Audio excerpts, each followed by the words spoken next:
One of those pieces is Digital India, and I know you've been very vocal about this, Yes. which is one of the first challenges that you're going to face, which is how to deal with social media. You've seen what's happened with Twitter, and some believe, there is speculation that Ravi Shankar Prasad, the previous minister, paid a price for this fractious relationship that he had with social media giants. You know, it was making the headlines virtually every day. You've also spoken out as a BJP spokesperson on it. Do you believe that that issue has to be taken to its logical conclusion, that all social media companies or anyone in the digital world also has to conform to Indian laws? No, look, I think the Union Minister for IT, Mr. Ashwini Vaishnav, and I have just taken charge today. These are all important questions. I don't. No, but you've already, because in your previous avatar as a BJP spokesperson, and indeed someone who has been talking on this often, you've been very clear that you believe that these social media giants have to conform to Indian laws. Yeah, I don't think there is a man, woman, or child in India that wouldn't agree with the proposition that anybody doing any work in India should conform to Indian law. What is so controversial about that? That is a simple.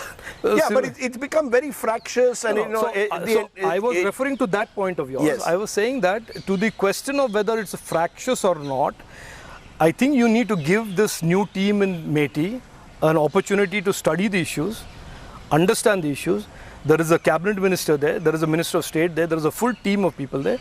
We will study these issues and come back to the public and the media at the appropriate time. Because there's a belief that, you know, whether it's digital media, whether it is these sort of global giants, all of them need a regulatory framework that is transparent, that is fair, absolutely, and that applies to all. And this is not a uniquely Indian idea. This is an issue that the world, economies of the world and governments of the world and democracies of the world are having to deal with. There are some countries like China that deal with it by just completely banning them, not allowing them access. And there are many countries that are having to deal with this. For democracies like India, these platforms do represent a challenge in terms of regulation. And what will be the nature of the regulation, what ought to be the nature of the regulation, what should be their role, what should be the government's role, what should be the institutional capacity built to regulate these entities. These are all issues that the new team... The criticism is that it could lead to misuse of police powers, arbitrariness or authoritarianism, and will be used to clamp down on free speech. Will be used to clamp down on free speech. Look, nobody can clamp down on free speech in India. We know it. It's a guaranteed fundamental right.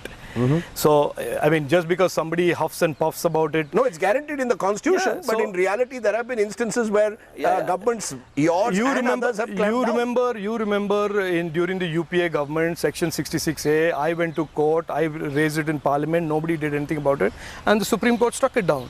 There are courts, there are processes of judicial intervention. If anybody feels that the right to free speech is being curbed, it's a guaranteed fundamental right, Rajdeep.